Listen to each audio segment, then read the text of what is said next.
नमस्कार दोस्तों, बेटू की कहानी में आपका स्वागत है। आज मैं आपको बहुत ही दर्द भरी कहानी सुनाऊंगी। कहानी अच्छी लगे तो एक प्यारा सा लाइक कीजिए। हेलो पापा, जल्दी घर आ जाइए। दादी को फिर से अस्थमा अटैक पड़ा है। वे बार बार आपको याद कर रही हैं। मनोज के बड़े बेटे विमल ने अपने पिता मनोज से कहा, जो कंपनी के टूर पर गोवा गए हुए थे। बेटा, बहुत जरूरी मीटिंग है परसों, उसे अटेंड कर ही वापस आ पाऊंगा। तब तक ऐसा करो, डॉक्टर सेन को बुला लो। उनसे इंजेक्शन से दादी को फौरन आराम हो जाएगा। घर मैनेज नहीं हो पा रहा हो तो मेरे आने तक महिमा आंटी को बुला लो। जी पापा, ठीक है। वैसे दादू की तबीयत भी ठीक नहीं, उनके जोड़ों का दर्द उभर आया है। मेरा पूरा वक्त दादू और दादी की देखभाल में ही बीत जाता है। अगले हफ्ते मेरे टर्म एग्जाम है। ठीक है बेटा, मैं सोमवार को आ रहा हूँ। विमल से बातें कर दीपक कुछ परेशान हो गया।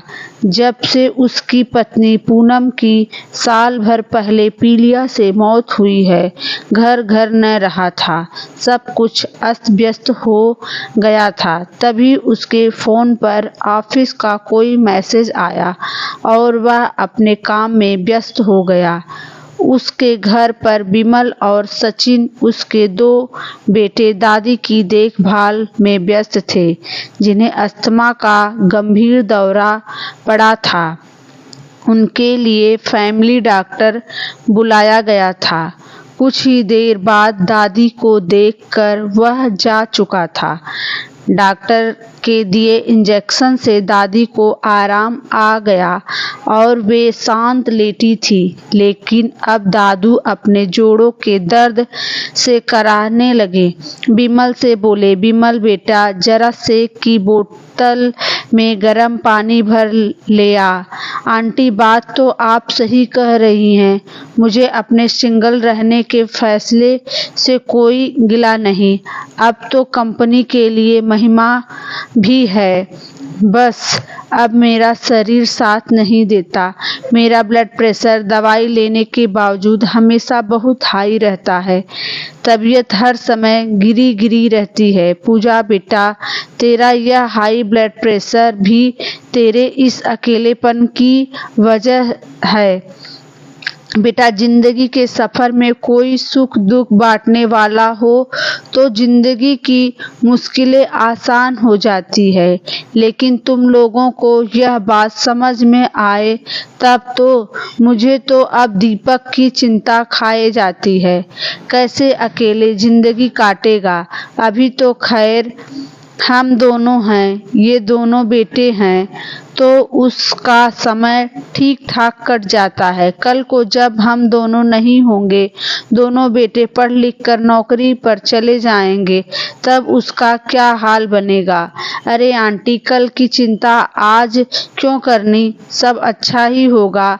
आप की तो 2 बहुएं आएंगी, सेवा करेंगी। मैं तो महिमा की शादी के बाद अकेली रह जाऊंगी। अरे पूजा रानी, तभी कहती हूँ अभी भी वक्त है। कोई अच्छा सा समझदार लड़का देखकर शादी कर लो। तेरा ब्लड प्रेशर जड़ से छूमंतर न हो जाए तो मुझसे कहना। अरे आंटी, अब इन बच्चों के सामने आप भी कैसी बातें कर रही हैं।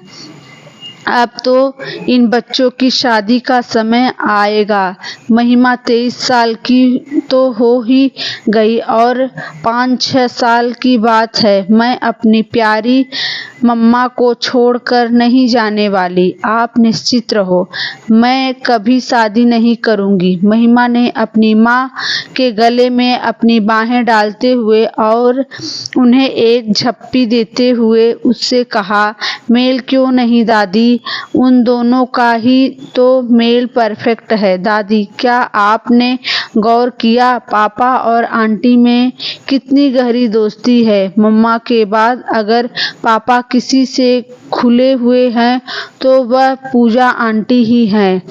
अभी जब पूजा आंटी यहाँ थी, मम्मा के जाने के बाद पापा पहली बार इतने खुश लगे। मुझे प्लीज़ दादू दादी आप दोनों इस शादी के लिए मान जाइए, बाकी हम संभाल लेंगे।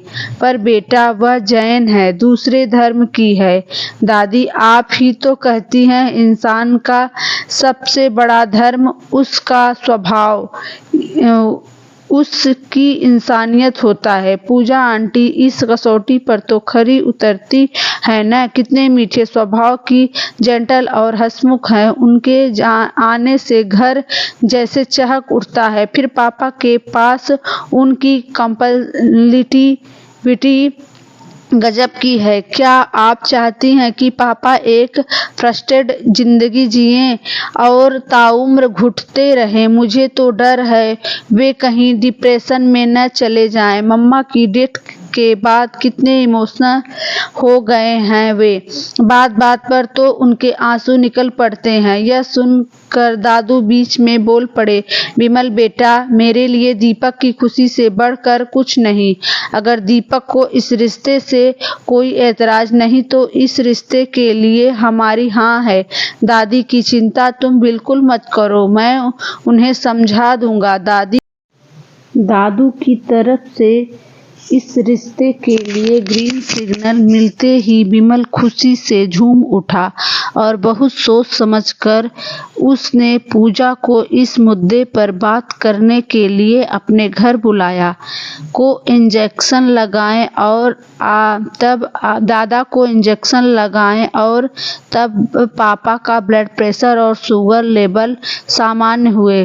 पापा का यह हाल देख विमल का पापा और पूजा आंटी को वैवाहिक बंधन में बांधने का निश्चय और पुख्ता हुआ। महिमा ने फौरन इस मुद्दे पर बात करने की कोशिश कर उसने घर भर में महिमा को ढूंढा, लेकिन वह कहीं नहीं मिली। तभी उसने खिड़की से देखा, वह बाहर बगीचे में पेड़ पौधों को पानी दे रही थी।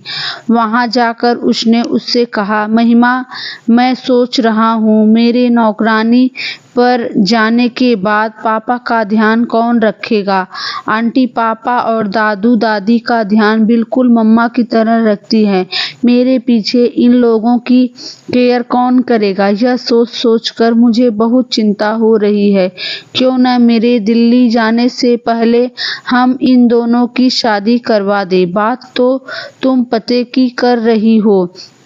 मैंने भी ऑब्जर्व किया कि मम्मा दीपक अंकल और तुम सब के साथ बहुत रिलैक्स्ड रहती है और यहाँ तुम सब के सामने मुझ पर भी बहुत कम चिल्लाती हैं। घर पर तो हरदम किसी न किसी बात को लेकर झल्लाती रहती है।